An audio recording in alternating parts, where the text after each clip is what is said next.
ওই জাইনাব বাবা গো ঘরের মধ্যে খিমার মধ্যে ডুকরে ডুকরে কাঁদছে, সব সময় কাঁদছেন বাবা।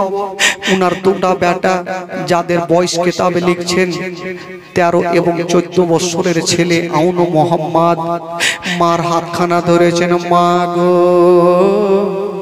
মা তুমি কেন কাঁদছো মা, কি হয়েছে মা? বললেন বেটা রে, আমি যদি তোমাকে আমার মনের কথা বলি তোমরা কি মানবে? বলেছিলেন মা গো তোমাকে এতই ভালোবাসি মা, তুমি যা বলবে মা আমরা সব কথা মানব মা। বলো মা তুমি কি বলতে চাও বলো। জাইনাব বলছেন বেটা আমি যা বলবো তোমরা মানবে?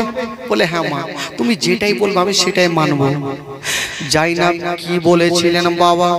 জাইনাব বলেছিলেন বেটা রে, এখন কারবালার প্রান্তরে যুদ্ধ চলছে রে বেটা, ওই যুদ্ধে আমার দান করার মতো কিছু নাই রে বেটা। তোরা দুটা বেটা বাদ দিয়ে ওরে লাডলা দুলারা ওরে কলেজার পাড়া, আমি বলবো বেটা আজকে মহব্বতের জিনিস দান করতে হয় বেটা।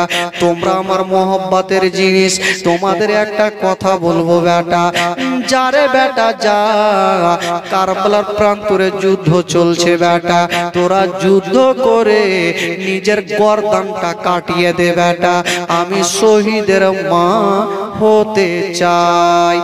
বাবা গো এই কথা যেমনই বলতে নাই দুটা ছোট ছোট বাচ্চা মার হাতখানা ধরেছেন। মা গো ও গো জননী মা, আমরা দুনিয়াটা এখনো দেখি না মা, আমরা ছোট ছোট ছেলে মা, আমরা কেমন করে যাব যুদ্ধের ময়দানে? মা বলেছিলেন বেটা আমি জানি তোমরা কথা শুনবে না, তার জন্য তোমাদের কথা বলছিলাম না। দোনো ছেলে মার হাত ধরে বলছেন মা গো তুমি আমাদের 9 মাস 10 দিন ধরে গর্ভে রেখেছো মা, তুমি যা বলবে মা আমরা তা মেনে যাব মা। তবে একটা কথা বলে দি মা গো, আমরা তো যুদ্ধের ময়দানে যাব মা, জানি না ঘুরে আসবো কি আসবো না। বাচ্চা ছেলেরা বাবা গো তারা কি ভোজ খাওয়ার জন্য গিয়েছিল, তারা কি বিয়ে বাড়ি গিয়েছিল? না রে বাবা না, তারা নিজের গর্দান কাটাতে মার কথা অনুযায়ী চলে যাচ্ছে বাবা। বলছেন মা গো জানি না ঘুরে আসবো কি আসবো না মা, তবে যাওয়ার আগে মা একবার আমাদের অন্তর ভরে বুকখানে লাগিয়ে নাও মা। ওই চাই না দোনো বেটাকে টেনে বাবা বুকখানে লাগিয়েছে, একবার গালে চুমা খাচ্ছে, একবার মুখে চুমা খাচ্ছে, একবার কপালে চুমা খাচ্ছে। বাচ্চা বাচ্চা ছেলেরা বলছেন মা গো আজকে যাচ্ছি যুদ্ধের ময়দানে মা, তবে মা গো আর হয়তো তোমার সাথে দেখা হবে না। মা গো যাওয়ার আগে মা তুমি আমাদেরকে ক্ষমা করে দাও মা। মা বলছে ঠিক আছে বেটা, ছোট ছোট ছেলেদের পাঠাচ্ছে যুদ্ধের ময়দানে। ওরে যুবকেরা রে জীবনী কাকে বলে শুনেন বাবা। ওই ছোট ছেলেরা মার কাছে সুন্দর নতুন নতুন জামা পরছেন বাবা, দুলহা সাজছে, যেমন বিয়ে বাড়ি যায় বাবা দুলহা সাজছে। মা বেটাকে বিদায় দিচ্ছেন বাবা, কিন্তু মায়ের চোখ দিয়ে যেন পানি থামে না। দোনো বেটা বলছেন মা গো তুমি চোখের পানি ফেলবে না মা, আমরা যাব যুদ্ধের ময়দানে। মা গো আমরা সাকিনা হাসিনার কান্না দেখতে পারি না, জয়নাল আবেদিনের কান্না দেখতে পারি না। আমরা যাব যুদ্ধ করে মা ফোরাত নদীকে জয় করব। 13-14 বছরের ছেলে, হাইরে চাঁদের মতো চেহারা, সূর্যর মতো চেহারা, মাকে সালাম করে দিয়া বাবা মার কাছে ক্ষমা চেয়ে নিয়া দোনো বেটা চলে যেতে আরম্ভ করেছে না। একটু আগিয়ে গিয়েছে না বাবা, মা পিছন থেকে বলছেন বেটা একটু দাঁড়িয়ে যাও। দোনো ছেলে দাঁড়িয়ে গেলেন। মা গো তুমি কি জানো না মা, পিছন থেকে ডাক দিতে হয় না মা।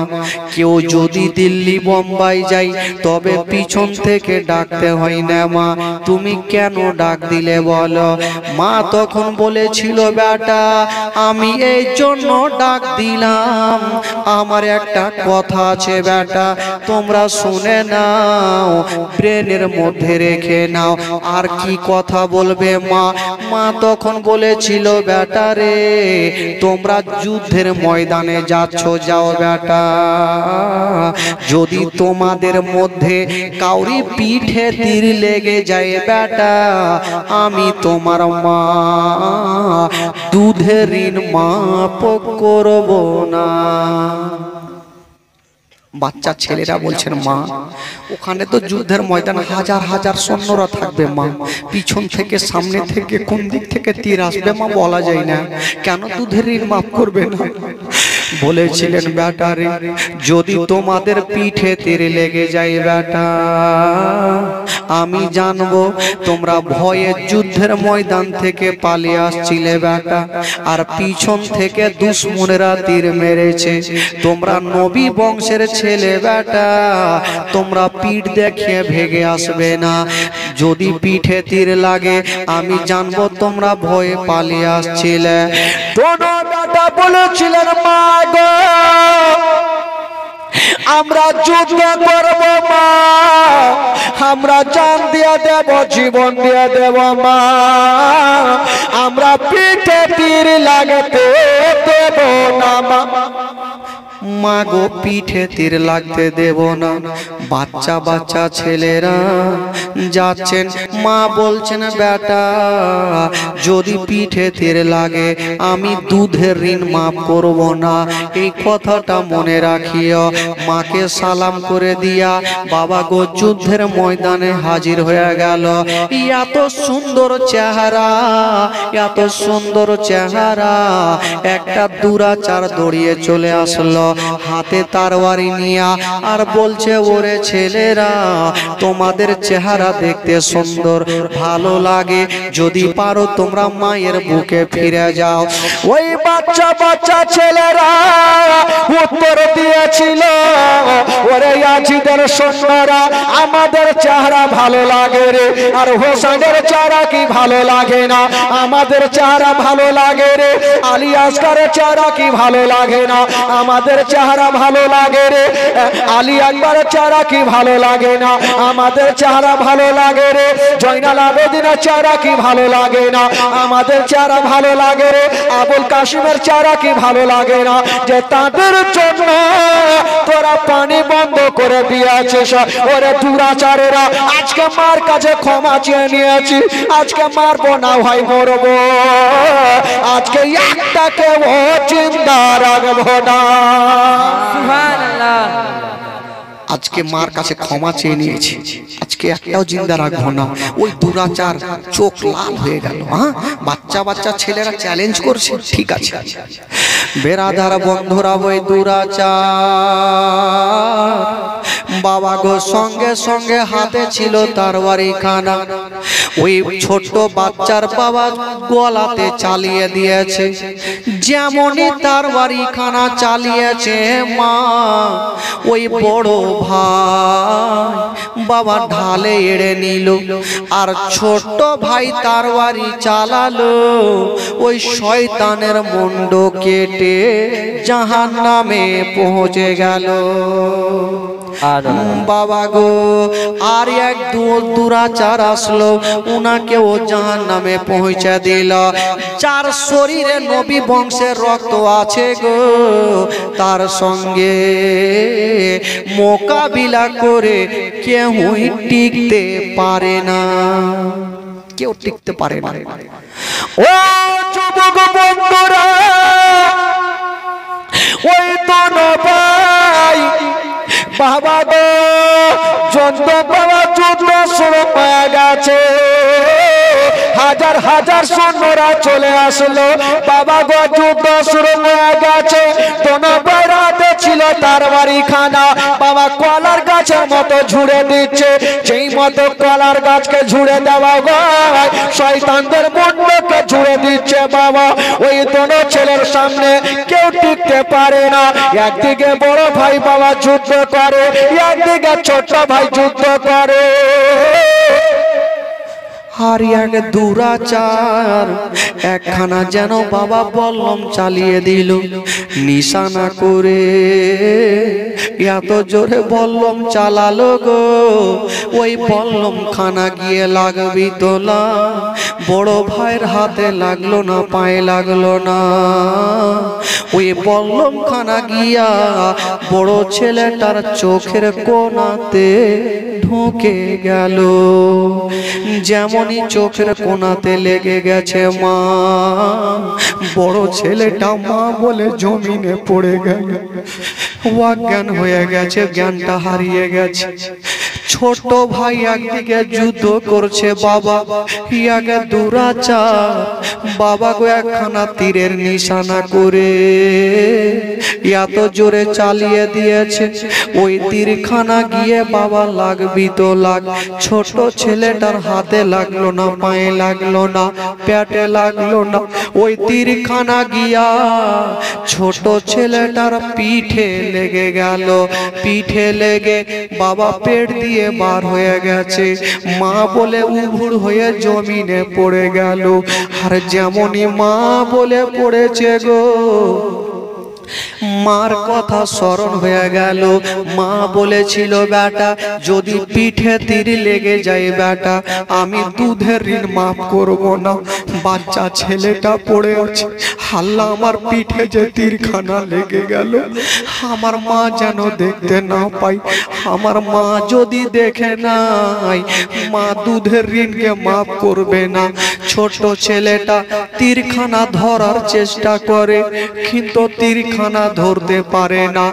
ডাক দিচ্ছেন, ও গো আমার বড় দাদা, একটু আমার কাছে আসো। বড় ভাই অজ্ঞান হয়ে জমিনে পড়ে আছে। বাচ্চা ছেলেরা বাবা কান্নাকাটি করছে, রক্ততে লড়ছে। আর দুশ্মনেরা চতুর্দিকে ঘেরাও করে তামাশা দেখছে। বাবা ওরে দুশ্মনেরা রে, দিলে ময়া হইল না, নবী বংশের ছেলেদের দুঃখ দেখা গেল না। বাবারা ভাইরা গো, ওই ছোট বাচ্চা ডাক দিচ্ছে, দাদা দৌড়িয়ে আসো। কিছুক্ষণ পরে বড় ভাইয়ের যখন জ্ঞানটা ফিরেছে, চট করে উঠে গেল। আমার ভাইকে কোথায় আছে ডাক দিচ্ছে, দেখা যায় না। দৌড়াতে দৌড়াতে যাচ্ছে, ছোট ভাই উবুর হয়ে পড়ে ভাইকে টেনে বুকখানে জড়িয়ে ধরেছে। ভাই বলো, ওই ছোট ভাই বলছে, ভাই আমার এখনো দেহতে রুহু আছে, ভাই আমার ইন্তিকাল করার আগে আমার পিঠ থেকে তীরখানা বার করো, আমার মা যেন দেখতে না পায়। রে বড় ভাই, ছোট ভাই উবুর হয়ে শুয়ে গেছে। বড় ছেলেটা যেমনই তীরখানা ধরে টান দিতে যাবে গো, ওরে যুবকেরা, তীর ঢুকতে সোজা, কিন্তু সহজে বেরিয়ে আসবে না। তীরের আগালে বাবা আঁকুড়া লাগানো থাকে। যেমনই বড় ভাই তীরখানা ধরে টান দিতে গেছে, ছোট ভাই কষ্ট পেয়ে গেল, মা বলে কেঁদে গেল। বড় ভাই বাবা ময়া মমতায় তীরখানা ছেড়ে দিল, জোরে টান দিতে পারে না। ছোট ছেলেটা বলছে না, দাদা গো, ও গো দাদা, আজকে তুমি আমার প্রতি মায়া করো না, দয়া করো না, তাড়াতাড়ি করো, আমার মা যেন দেখতে না পায়, আমার মা যেন দেখতে না পায়, তাড়াতাড়ি তীরখানা বার করো।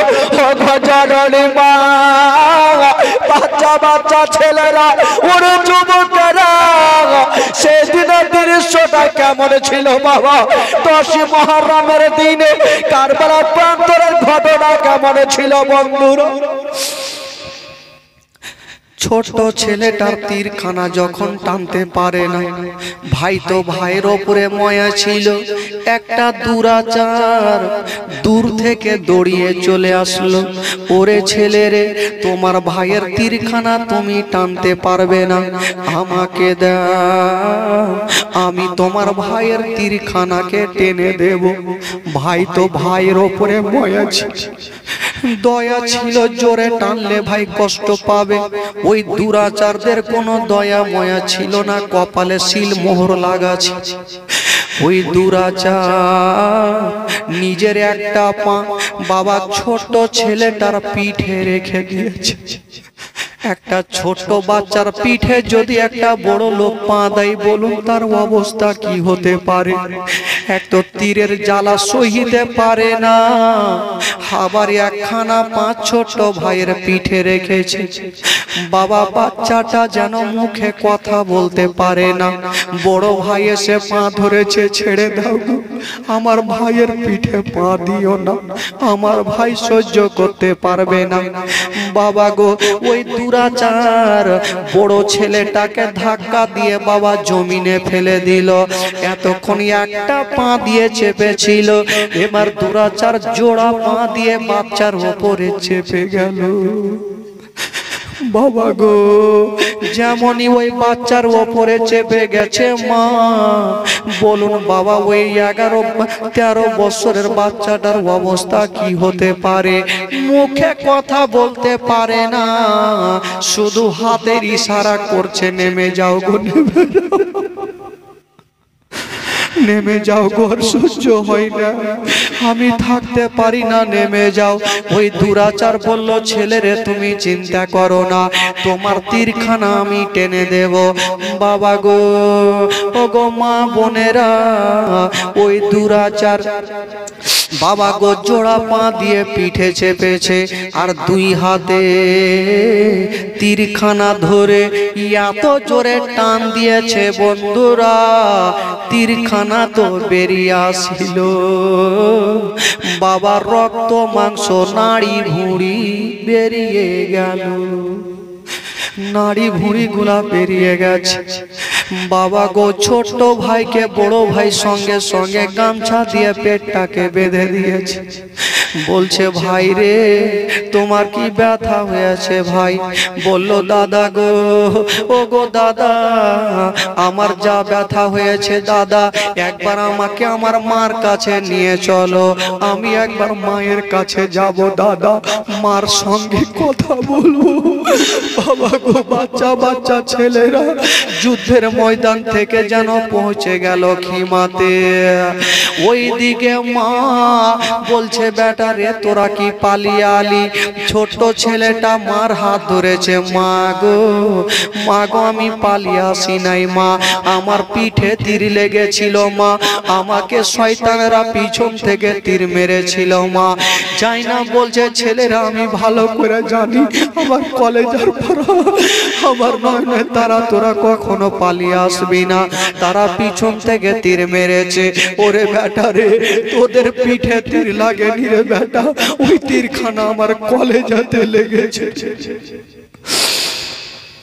ওই তীরখানা আমার কলেজাতে লেগেছে। ছোট ছেলেটা বলছেন, মা গো,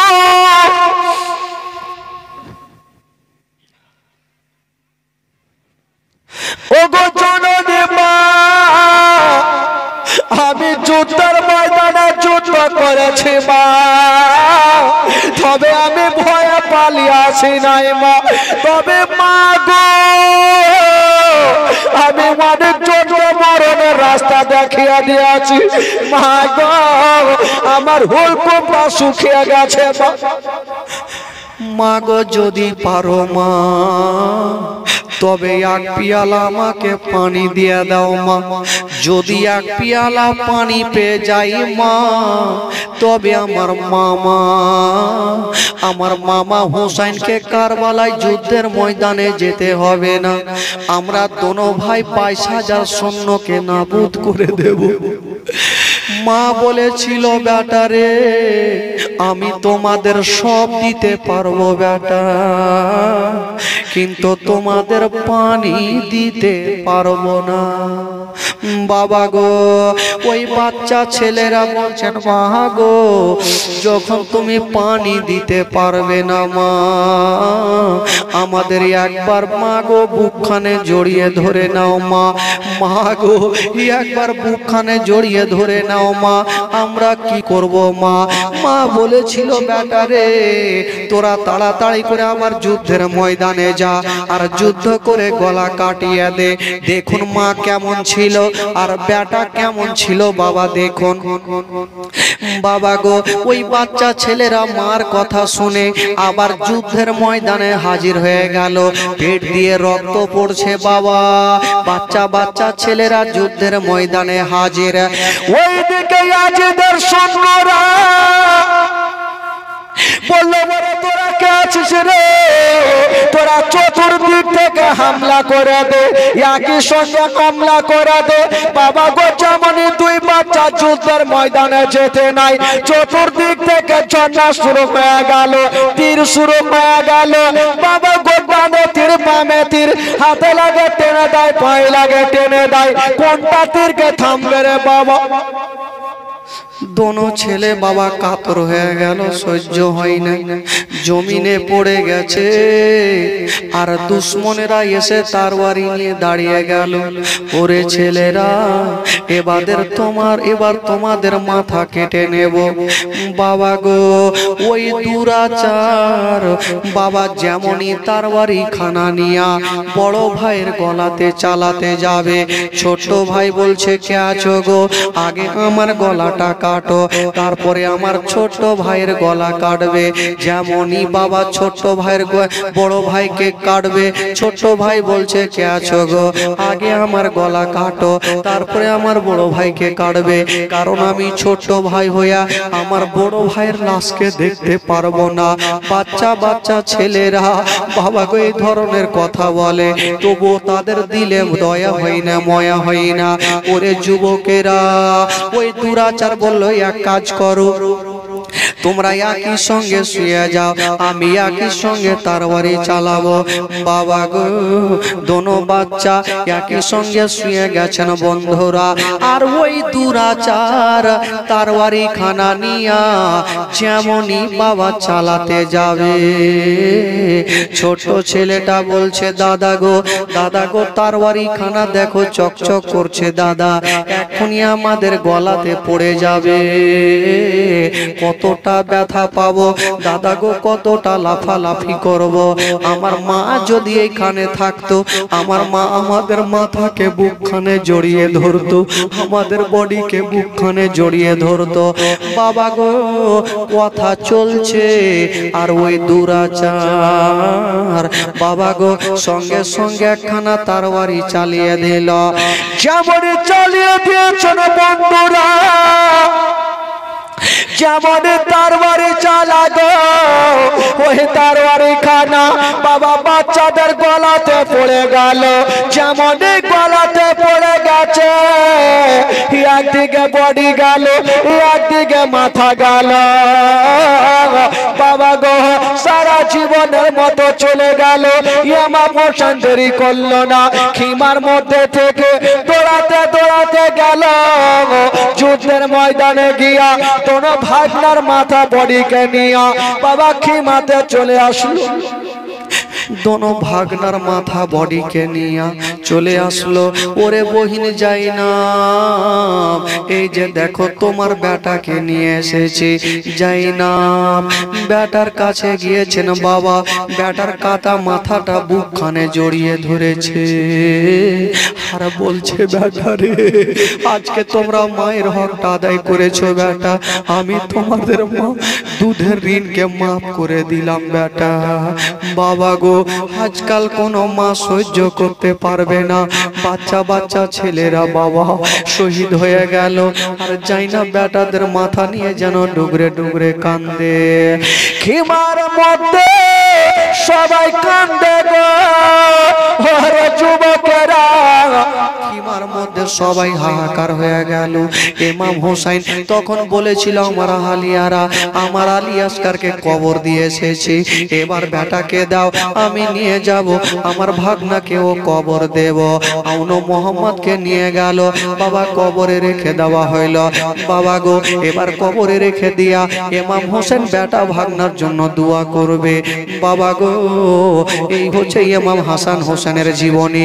ওরে যুবকেরা, এবার ভাগনাকে যে মাটি দিয়েছেন ইমাম হোসেন দোয়া করবেন, ওই দোয়াতে শামিল হওয়ার জন্য বেশি আজকে টাকা চাইবো না।